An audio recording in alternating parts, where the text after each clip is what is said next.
특별히 오늘 찬양 통해서 제가 많은 은혜를 받았습니다.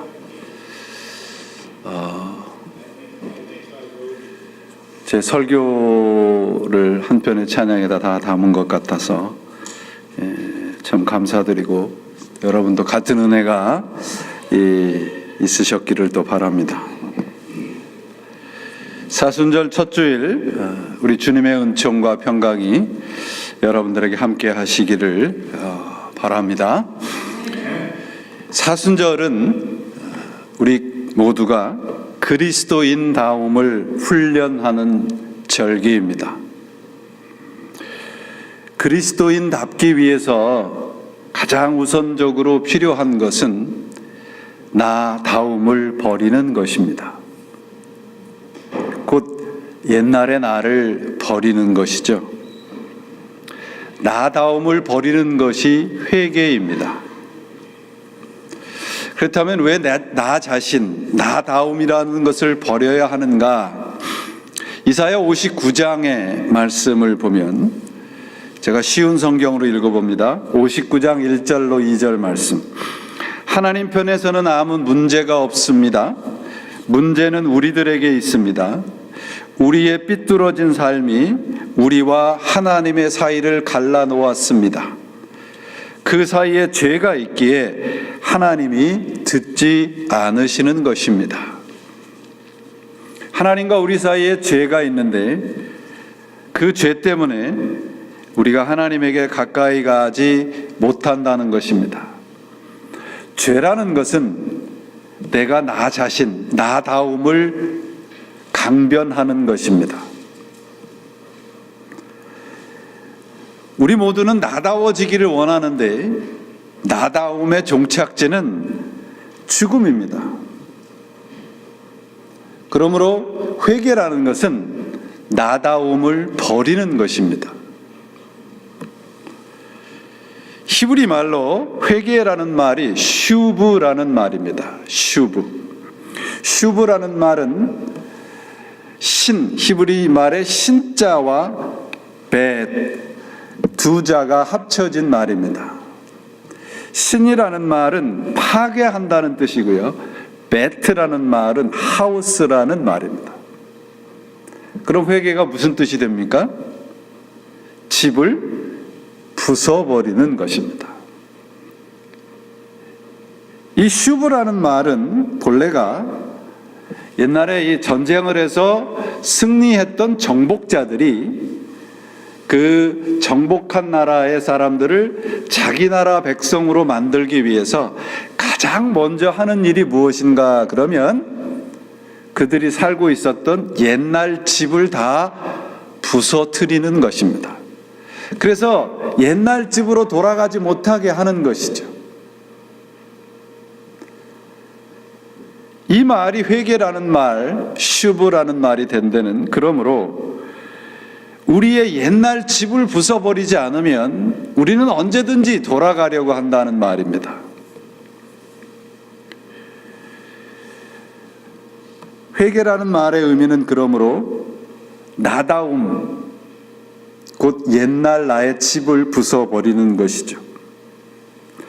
회개는 결국 내 자신, 나에게 속한 것들을 다 부숴버리고 예수 그리스도의 말씀과 그 성품 위에 새 집을 짓는 첫 걸음입니다. 저 뒤에 오시는 문 좀 열어주세요.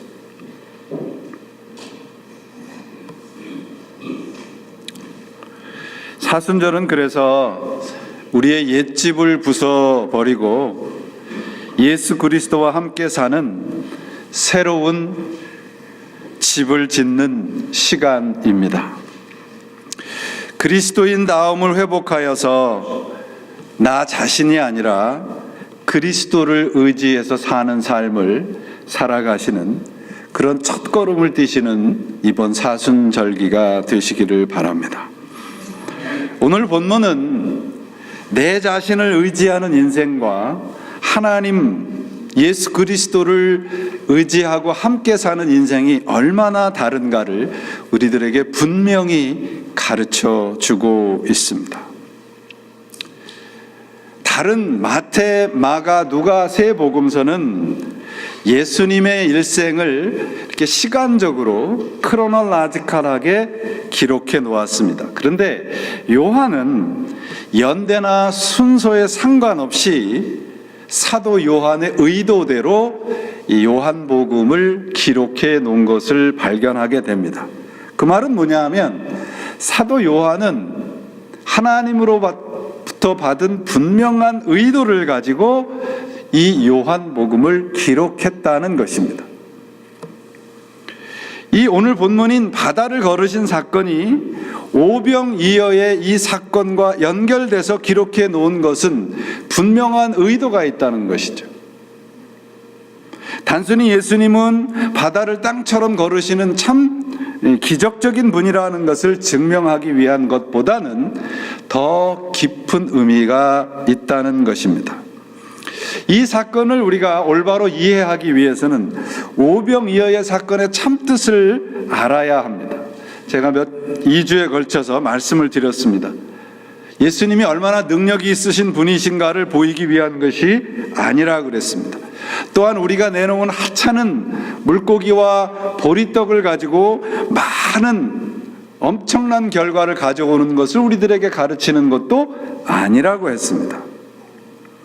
이 오병이어의 사건과 오늘 본문인 바다를 걸어오신 기적의 사건은 우리가 가진 것으로는 우리 인생의 문제를 해결할 수 없다는 것을 보여주는 것입니다. 우리의 헌신이나 능력까지도 영적인 문제는 해결이 되지 않습니다. 여러분, 우리 인생에 가장 풀지 못하는 그런 가장 어려운 문제가 무엇입니까? 그 가장 어려운 문제는 죽음이죠. 죽음이 왜 왔습니까? 죄 때문에 왔습니다. 그러므로 하나님 나라에 가까이 가고 하나님 나라에 들어가기 위해서 가장 큰 숙제를 풀어야 되는 그 숙제는 죄의 문제입니다. 근데 그 죄의 문제를 해결할 수 있는 방법이 우리에게는 없다는 것이에요. 이 세상에도 존재하지 않습니다. 이것이 오병이어의 사건의 중요한 메시지입니다. 제자들이 갈릴리 호수 가운데에서 배를 타고 가고 있었습니다. 제자들의 직업은 여러분 잘 아시듯이 어부입니다. 뱃사람으로서 배를 타는데 이골이 난 사람들이었고 풍랑도 그들은 아주 자주 접했던 그런 익숙한 사건입니다. 그들은 많은 폭풍을 경험했을 것이고 배를 타고 고생하는 그런 것들도 경험했음에도 불구하고 오늘 이 본문에서 나오는 제자들은 상당한 어려움을 겪는 것으로 보여집니다. 그런 것으로 보면 이들이 지금 만난 폭풍우는 굉장한 폭풍우였다는 것을 미루어 짐작할 수 있습니다. 자, 이 말씀이 오늘 말씀을 이해하는 중요한 키입니다. 아무리 경험이 많은 어부라 할지라도 폭풍우가 피해가는 법은 없다는 거예요. 우리 인생이 우리 뜻대로 됩니까? 되지 않습니까? 네, 질문을 하면 좀 대답 좀 하세요. 우리 뜻대로 되지 않습니다. 그 말씀은 뭐냐면 우리 인생이 내 게 아니라는 거예요. 우리 인생이 내 거라 그러면 내 마음대로 되잖아요. 될 거 아닙니까? 그렇죠? 우리 인생의 모든 문제가 내 뜻대로 내 계획대로 되지 않는다는 것은 우리 인생이 내 손에 있는 것이 아니라는 거예요. 어려움이 오면 그대로 맞아야 되고 폭풍과 오면 그걸 견뎌야 합니다. 이 험한 인생이라고 하는 폭풍우가 쏟아지는 바다 가운데 엄청난 사건이 우리 눈에 들어오는데 예수님이 걸어오고 계십니다. 풍랑을 만난 제자들은 자신의 힘으로 그 풍랑을 벗어나기 위해서 안간힘을 씁니다. 아까도 말씀드렸듯이 이들은 바다에서 잔뼈가 굵은 베테랑 어부들입니다. 그럼에도 불구하고 초저녁부터 새벽 3시까지 밤새 노를 저었음에도 불구하고 오늘 말씀의 원문을 보면 이들이 밤새 9시간가량 배를 저었음에도 불구하고 이들이 나아간 거리는 2마일이 채 안 됩니다. 갈릴리는 가장 이쪽에서 저쪽이 가장 먼 길이가 7마일 정도밖에 안 된다 그래요.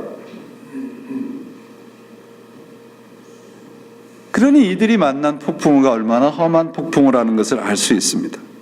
그런데 밤이 맞도록 풍랑 속에서 지금 나오지 못하고 있는 그들의 눈에 예수님께서 무리를 걸어오시는 것이 보입니다. 제자들은 주님을 어떻게 했다고 되어 있습니까? 영접했다고 되어 있습니다. 그랬더니 어떤 일이 벌어지나 그들이 탄 배가 가려고 했던 목적지에 도착한 것입니다. 20절에 주님께서 나다 내니 두려워하지 말라라고 하는 그 헬라어의 원문은 에고 에이미입니다. 이 말씀이 처음 등장한 것은 출애굽기입니다. 출애굽기에서 모세가 하나님에게 당신이 누구라고 얘기하게 하면 됩니까? 그랬더니 하나님께서 나는 나다. I am who I am. 그렇게 말씀하시죠. 똑같은 말입니다. 주님께서 풍랑에서 걸어오시면서 폭풍우 속에서 혼비백산하고 있는 제자들에게 말씀하십니다. I am who I am. 두려워하지 말라 그렇게 말씀하십니다. 그리고 제자들이 영접했다고 사도 요한이 기록하고 있습니다. 21절에. 그 영접이라는 단어는 1장에 영접하는 자 곧 그 이름을 믿는 자들에게는 하나님의 자녀가 되는 권세를 주었다라고 하는 그 영접이라는 단어와 똑같은 단어를 사용하고 있습니다. 사도 요한은 우리들에게 무엇을 가르쳐주고 있습니까? 주님을 영접하는 인생과 내 힘으로 밤새 노를 젓고 있는 인생이 얼마나 다른가를 우리들에게 보여주고 있습니다. 오늘 본문을 단순히 풍랑을 만날 때 주님의 이름을 부르면 그 풍랑이 잔잔해지고 평안함을 얻을 것이다, 그 정도로 이해하면 본문의 핵심되는 내용을 우리는 놓칠 수 있습니다. 여러분, 상황이라는 단어가 있고요, 현실이라는 단어가 있습니다. 상황과 현실은 같은 것 같지만 조금 차이가 있습니다. 상황이라고 하는 것은 지금 내게 주어진 환경입니다. situation이에요. 근데 현실은 뭐냐 그러면 그 상황을 내가 해석한 것이 현실입니다.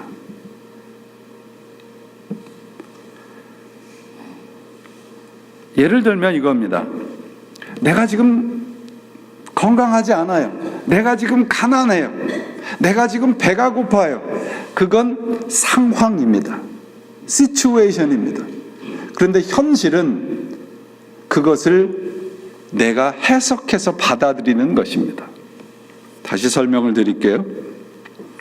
신앙적 현실이란 내가 처한 상황을 믿음으로 해석한 것입니다. 같은 상황에 있을지라도 그것을 어떻게 받아들이고 해석하느냐에 따라서 우리가 살아가는 현실의 내용은 달라집니다. 고린도후서 5장 7절로 10절 말씀입니다. 우리가 이 보배를 질그릇에 가졌으니 이는 심히 큰 능력은 하나님께 있고 우리에게 있지 아니함을 알게 하려 함이라. 우리가 사방으로 우겨쌈을 당하여도 쌓이지 아니하며 답답한 일을 당하여도 낙심하지 아니하며 핍박을 받아도 버린 바 되지 아니하며 거꾸로 트림을 당하여도 망하지 아니하고 우리가 항상 예수의 죽음을 몸에 짊어짐은 예수의 생명이 또한 우리에게 나타나게 하려 함이라. 여기에서 이 말씀에서 상황과 현실을 우리들에게 분명히 구별해서 가르쳐 주죠. 사도 바울이 처한 상황은 뭐냐? 사방으로 우겨쌈을 당하고 답답한 일을 당하고 핍박을 받고 거꾸로 치름을 당하는 것입니다. 그런데 사도 바울의 현실은 뭐냐? 우겨쌈을 당하지 않고 낙심하지 아니하고 버림받지 않고 망하지 않는 것입니다. 왜냐하면 우리의 삶의 능력이 우리에게 있지 아니하고 하나님에게 있다는 것입니다.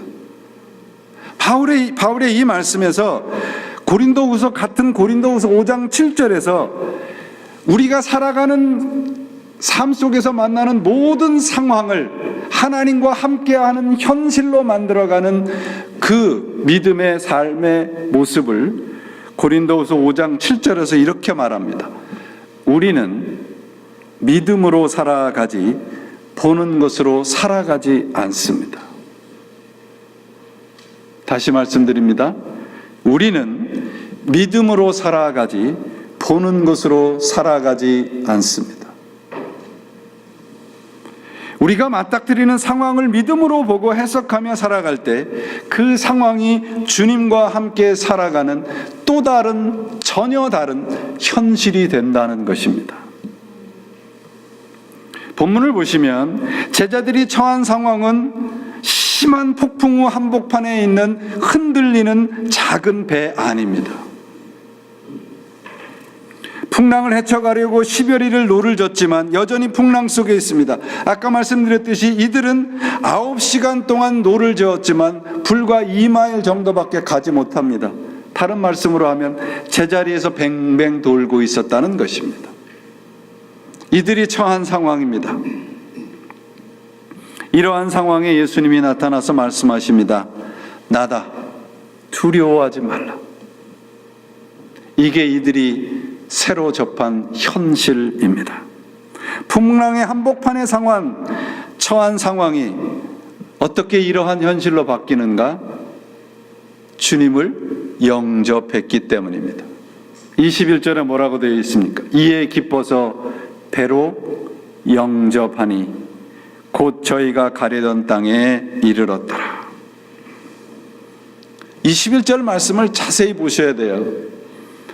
예수님을 영접하니까 풍랑이 사라졌다고 되어 있지 않습니다. 풍랑이 잔잔해졌다고 되어 있지 않습니다. 뭐라고 되어 있습니까? 그들이 가려고 했던 목적지에 도달했다고 되어 있습니다.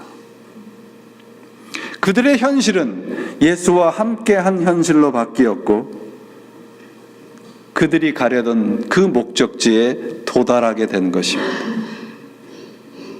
이것이 예수님과 함께한 인생입니다. 그들이 밤이 맞도록 노를 저었지만 그들은 목적지에 도달하지 못했습니다. 이 말씀은 우리 자신과 예수님, 헛되고 유한함과 거룩함과 영원함의 차이를 우리들에게 가르쳐 주는 것입니다. 지난 2주간에 걸쳐서 말씀드렸습니다. 오병이어의 기적을 경험한 사람들이 예수를 따라다닙니다. 근데 예수님께서 그들을 보고 뭐라고 말씀하시냐면 너희가 나를 따라오는 이유는 떡을 먹고 배가 불렀기 때문이다. 배고픔을 해결하기 위해서 예수를 열심히 따라다니는 것이죠.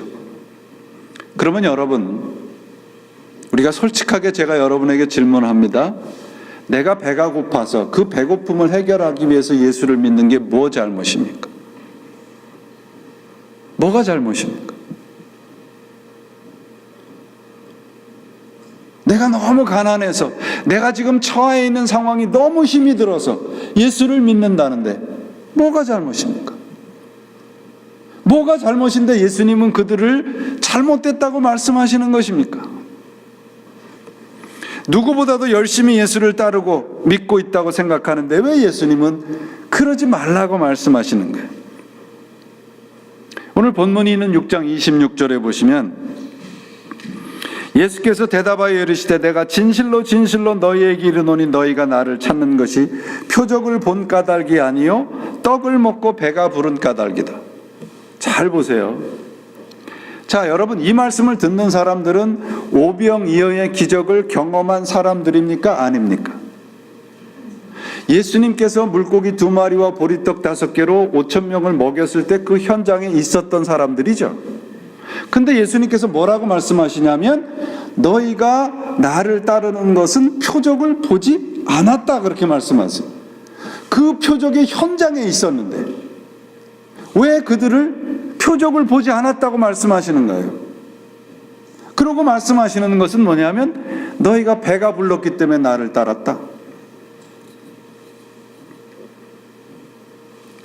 표적을 본 까닭이 아니라고 말씀하시는 것은 그들이 그저 오병이어의 그 경험 속에서 배고픔을 해결해 준 것으로만 생각을 했다는 것입니다. 다시 말씀드리면 오병이어의 표적은 배고픔을 해결해 준 사건임에도 불구하고 배가 부르기 때문에 예수를 따른 것을 꾸짖고 있어요. 곧 단순히 배고픔을 해결한 사건이 오병이어의 사건이 아니라는 것입니다. 다시 질문을 드립니다. 지금 너무 허기가 져서, 너무 배가 고파서 예수님을 열심히 믿는 것이 뭐가 잘못이에요? 잘못인가요? 아닌가요? 제가 질문을 잘못 드린 겁니다. 잘못이 아니고 그것은 헛된 것입니다.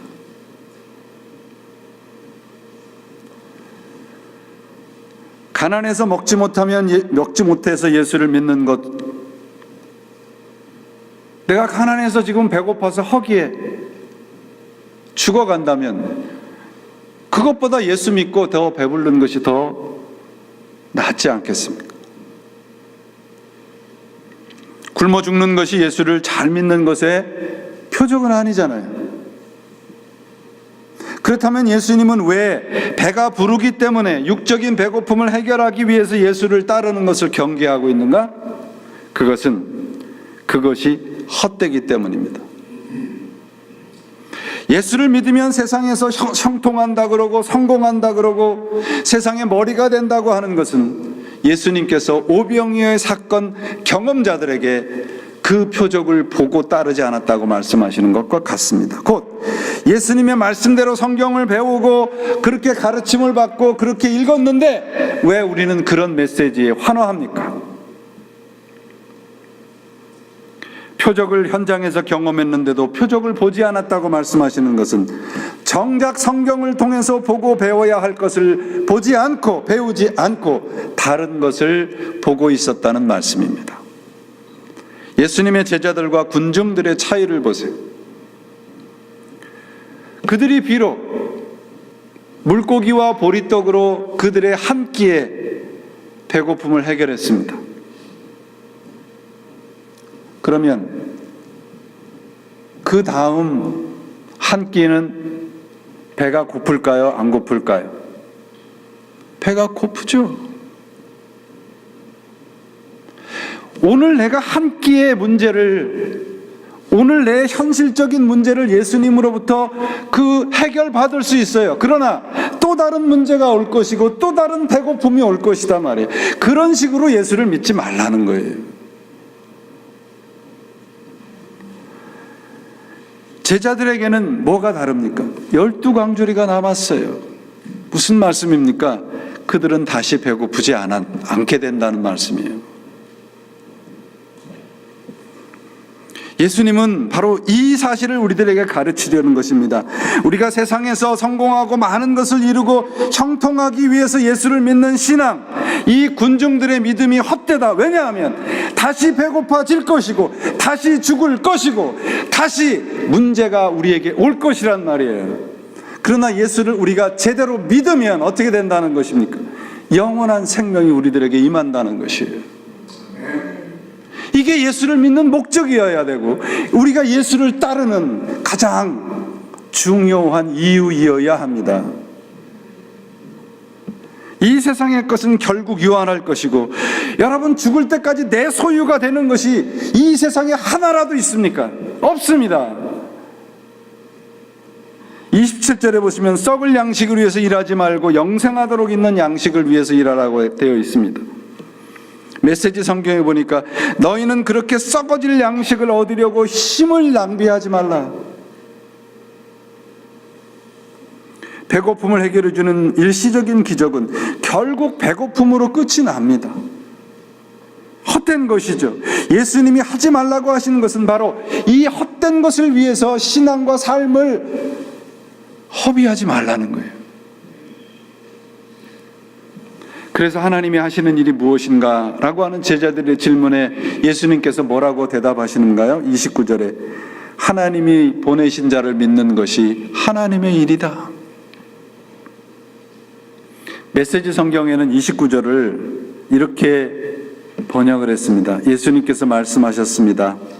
하나님께서 보내신 분에게 너희의 삶을 걸어라.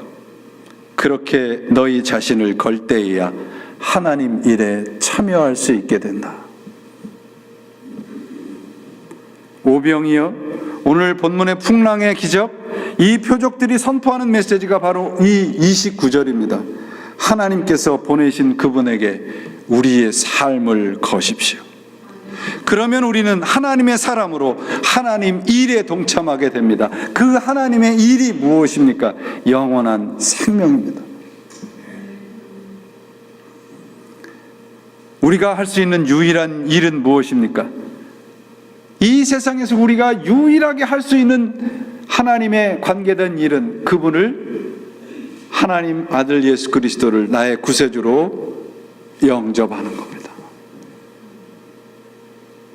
우리 모두는 예수님을 그리스도로 영접했잖아요.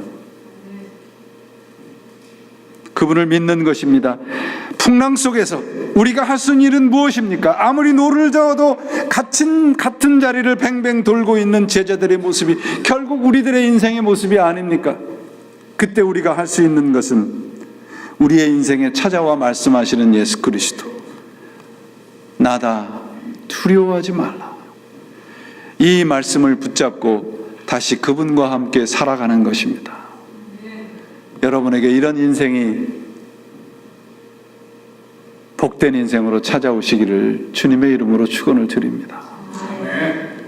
21절, 이에 기뻐서 배로 영접하니 배는 그들이 가려던 땅에 이르렀더라. 신기하지 않습니까? 바다에서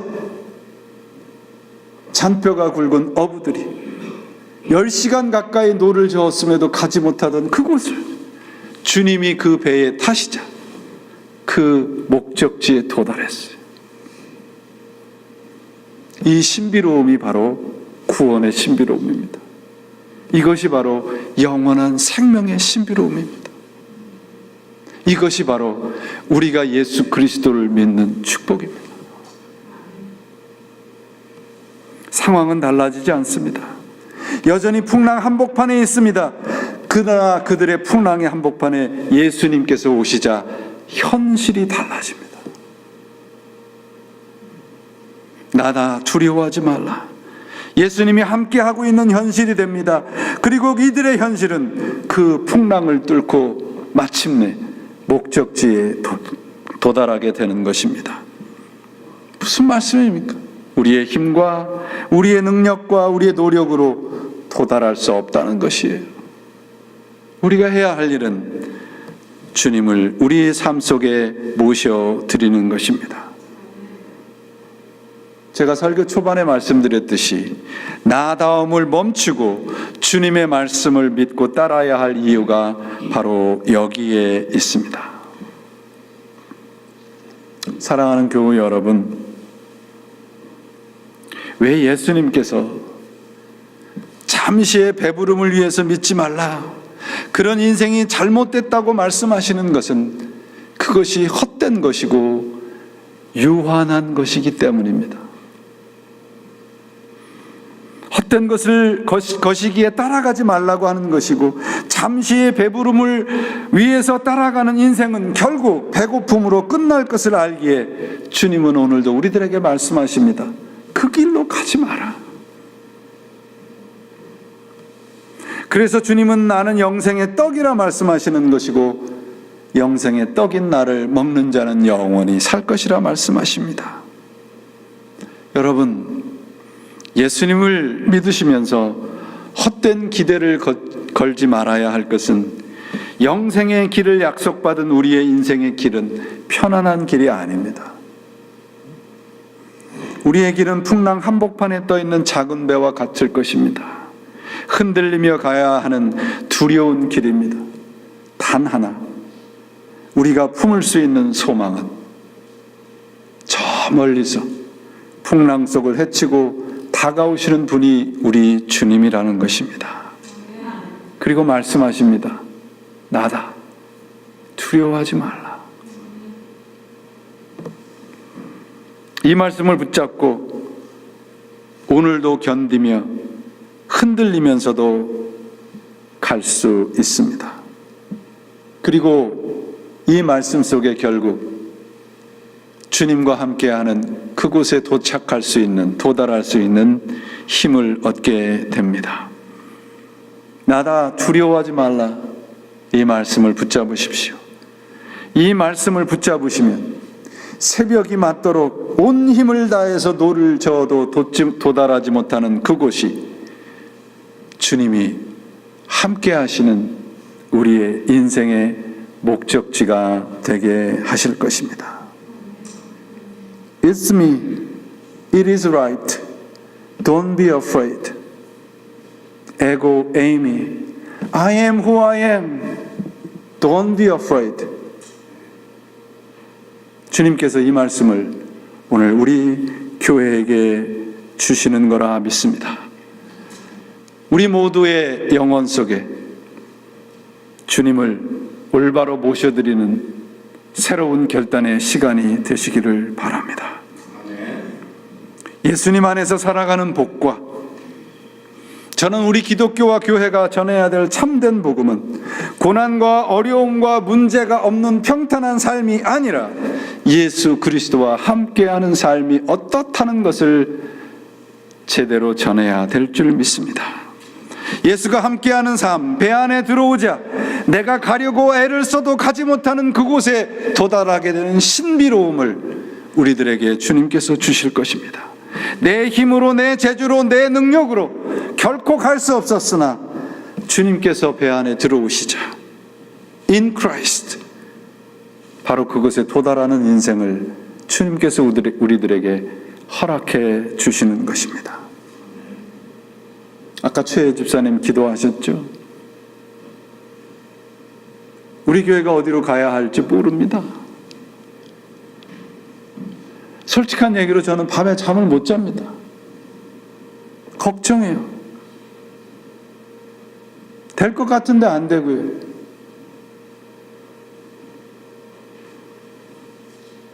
근데 어제 새벽에 설교 말씀을 마지막으로 정리하는데 이 말씀이 하나님께서 저에게 이 말씀을 주시더라고요. It's me. It is right. Don't be afraid.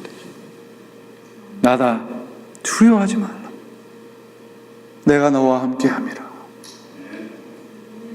저는 우리들에게 주시는 이 어려운 시간이 바로 이 주님의 음성을 더 확실하게 듣게 하시려고 하는 하나님의 은혜라고 믿습니다.